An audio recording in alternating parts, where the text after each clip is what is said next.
The wider that gap is, the more criminality, the more violence, the more robberies, the more murders you will see in a society. And so we have to understand that a normal person would not, a normal American just who has American values should not in any way be looking at Russia like, yeah, that's what we should be like. And I think people are starting to notice that. And I think you're going to start seeing people come away. And then what you start noticing, and this is the unshalada, and this was for me like a big moment of kind of flipping back, I would say quite centre-left now, was Gary's economics. So once you start to discover what wealth inequality is and what it does, and it's not just a buzzword that lefties say, it's a very important topic, and it should be important to every single person, right? So lefties will hear wealth inequality, having very rich people and very poor people. They will say that as bad because it's unfair to the poor person. It's mean.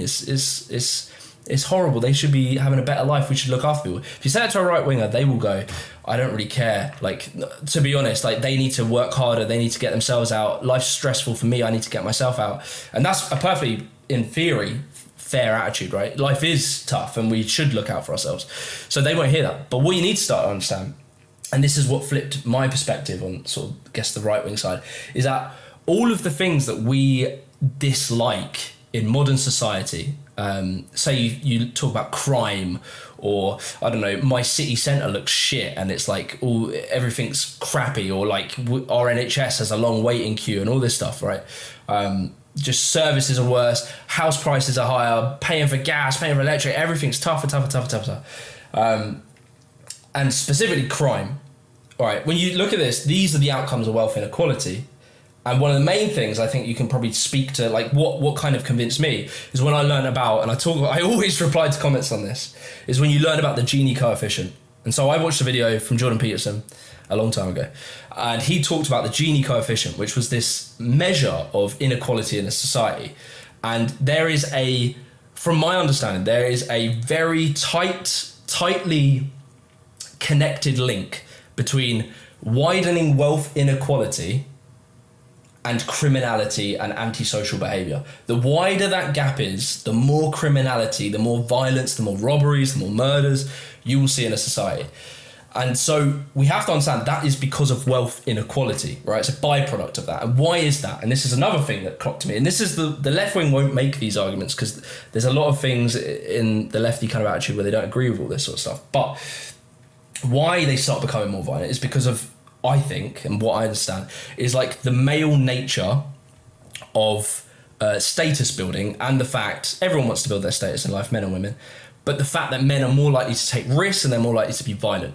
So when you understand wealth inequality and the Gini coefficient, which says that things get more violent and more disruptive when there's a big wide gap, you have to understand about status, and you have to understand about how men want to build status and how the rules of the game that they're playing, how they affect someone. So this is how I started to think about it. Every man wants to build their status. They want to, when you're a kid, you're looking at, one day I want to have a house, I want to have a car, I want to be a footballer, I want to be this. Why? Because you want to be cool, right? Everyone wants that on a deep down level. And if you feel like you have an avenue to doing that, like an avenue, like I've seen my dad, he did this, he got this job, and he worked his way up. If you see an avenue, you'll probably take the legal, clean avenue.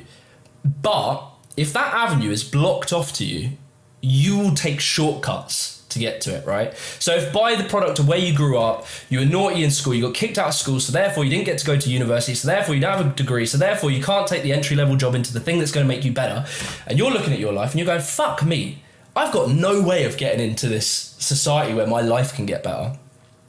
What could I do? And you're looking around at people in your society, because this process has already been happening for a long time, and you're looking around and you're going, well, that guy sells drugs, and everyone fucking talks about Mickey the drug dealer, and I want to kind of be like him, or something like that. He has a status. Or if I'm violent and scary, people fear me, and that means I have an impact on this earth, and that is what appeals to the young male brain. That's what like clicks in our brain is, I can gain status through antisocial behaviour. Obviously, it's incredibly short-lived, and by the time you're 23, you're probably in jail for the rest of your life, which sucks. But 18-year-old boy is not going to think like that. So I just start understanding status, and I picture like this, like an analogy I was thinking the other day is like, people I think will take that shortcut, take that passage if they feel like they don't have a route into the game. But if they have a route into the game, they'll work fucking hard and they'll try. Some people are lazy, for sure, but I think most people work hard and try to climb that ladder of like normal, get a job, pay your taxes, don't commit crime.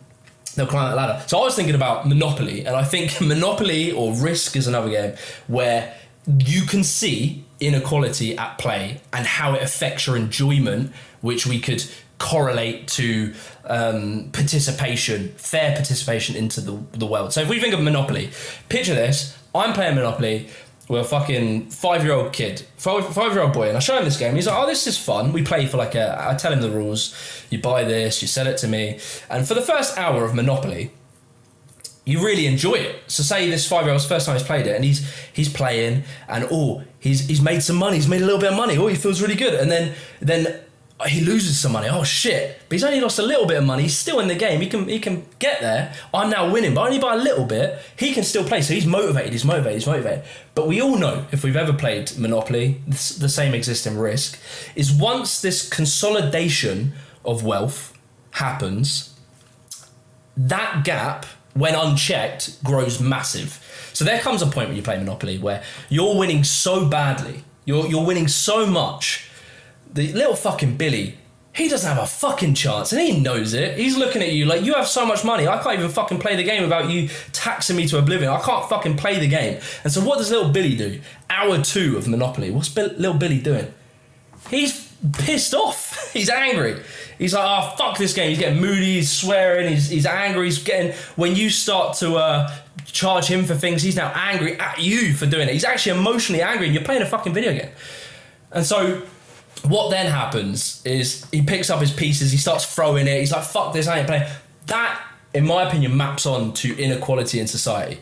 Little Billy, 5-year-old little Billy, he is like someone who is raised in a very poor environment, who doesn't have the access to play the game. So what does he get? He gets antisocial. He starts playing, throwing the pieces. That's the same as a kid getting antisocial when he's 18 and realises there is no way he's going to buy a house. And you can always make the argument that any person in that poor position, this is what right-wing people will typically say, any person in that poor position can improve their life by working hard and meeting. Sure they can do that, and it does happen, you get people that do that, but that would be by being exceptional. So to do that, you would be standing out and being different to everyone. Can you really, truly in your heart believe that 100% of that culture can be exceptional? Like, by definition, they can't, because that's what exception means. It means an exception to a rule. So you can suggest that you work really hard, and yeah, for sure, you can probably do it. Some people can probably do it, but let's be honest, not everyone.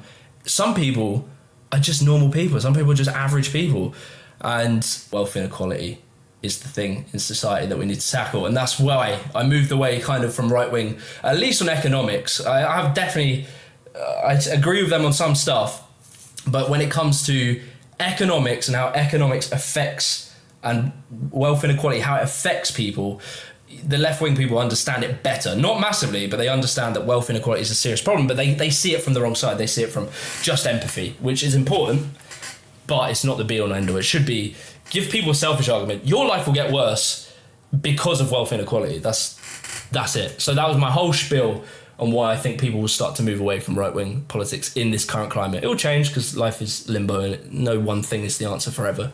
But right now, that's it. All right.